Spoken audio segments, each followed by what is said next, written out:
This geometric structure represents the modern definition of skepticism. Think of René Descartes and his famous thought experiment about an evil demon deceiving our senses, or the modern equivalent, a brain in a vat. In this framework, you actively doubt the reality of the external world until you find a baseline of certainty that cannot be broken. Academics and students frequently project this early modern pursuit of absolute certainty backward onto ancient Greek thinkers. They assume the ancients were playing the same game of destroying reality to rebuild it. This diagram outlines the actual division. The original Greek term skepsis translates literally to investigation or inquiry. It does not mean doubt. The ancient skeptics did not seek an unbreakable foundation of reality.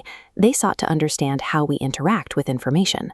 Where Descartes tries to build an architectural foundation for knowledge, the ancient Pyrrhonian is attempting a medical intervention. Their goal is to cure the intense psychological disturbance caused by conflicting claims, specifically by neutralizing unexamined belief, or doxa.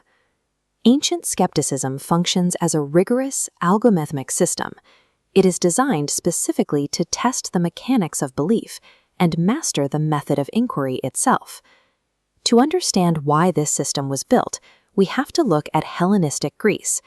This was a highly competitive marketplace of ideas, where rival philosophical schools constantly clashed, each claiming to possess the absolute final truth about nature and ethics.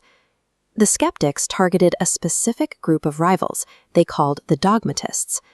In the ancient framework, a dogmatist is anyone, like the Stoics or the Epicureans, who advances positive, definitive claims about non-evident reality. The skeptics adopted a foundational challenge first raised by Socrates. Clinging to doxa, or unexamined opinions about the world, damages your life. Operating on unverified assumptions causes profound psychological turmoil. The ancient skeptic begins their journey in a state of deep distress.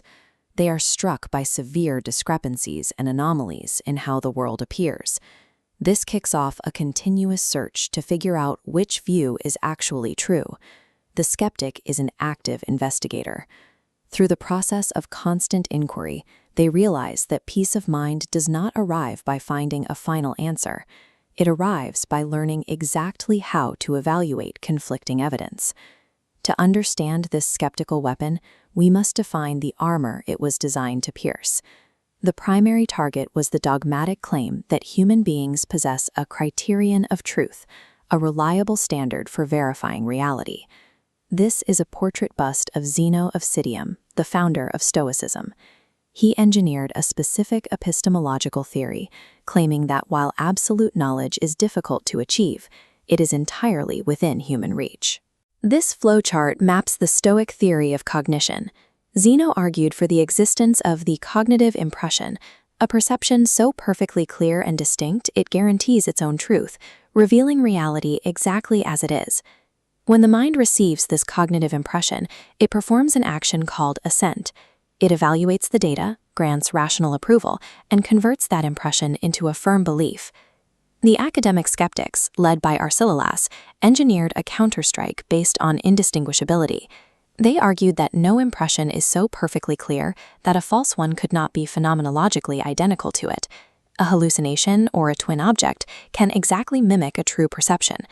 If no single impression undeniably guarantees its own truth, the justification for granting assent fails.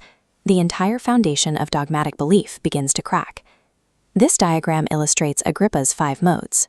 These modes act as a formal, algorithmic engine used by Pyrrhonians to systematically evaluate and dismantle any dogmatic proof presented to them.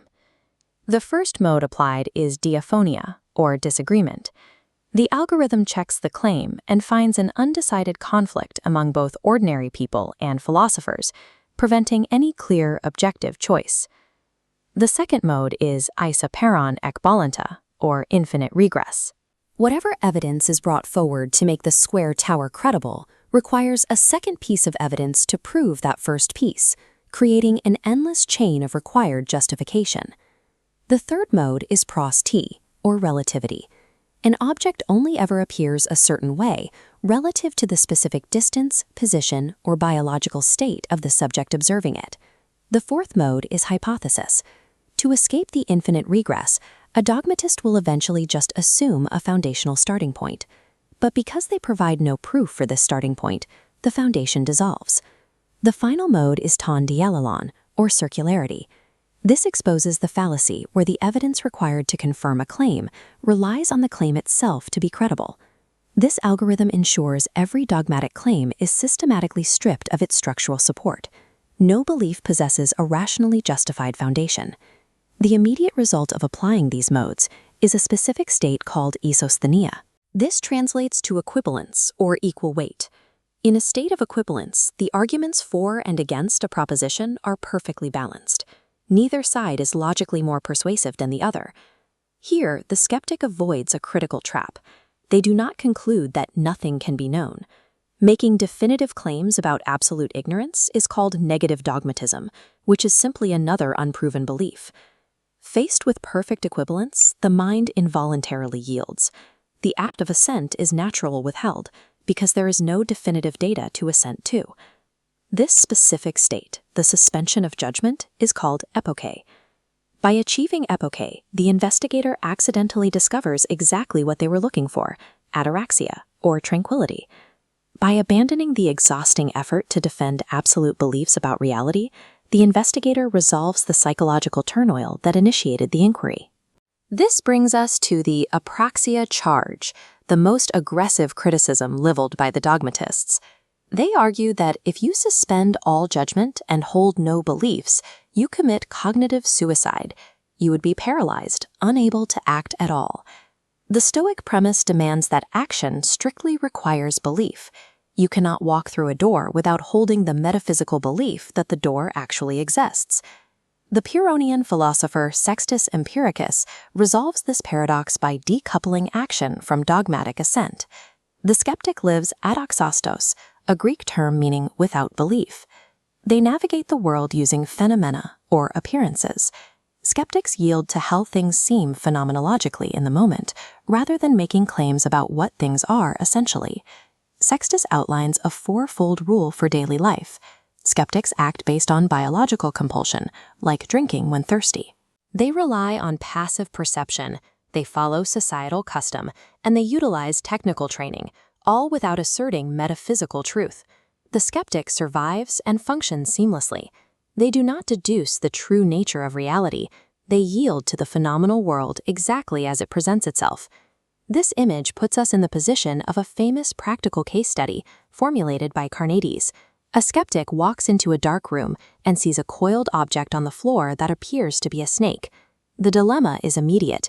The skeptic cannot form the absolute belief that this is a snake, but if they freeze and do nothing, they risk a lethal bite. Carneades provides a practical solution through his three-stage criterion of the persuasive. The skeptic rapidly checks the data. Is the impression persuasive? Is it undiverted by surrounding context? And finally, can it be thoroughly explored? The skeptic takes action. They use a stick to carefully poke the coiled object. They are acting entirely on the persuasive appearance of danger, gathering data to navigate the room without ever asserting a metaphysical truth about the object's core nature. Carneades' approach maps a route for an active, examined life that functions without ever crossing into dogmatic assertion. Pyrrhonian skepticism operates as a discipline of cognitive humility, a sophisticated algorithm for navigating the world while refusing to claim insight into its hidden foundations.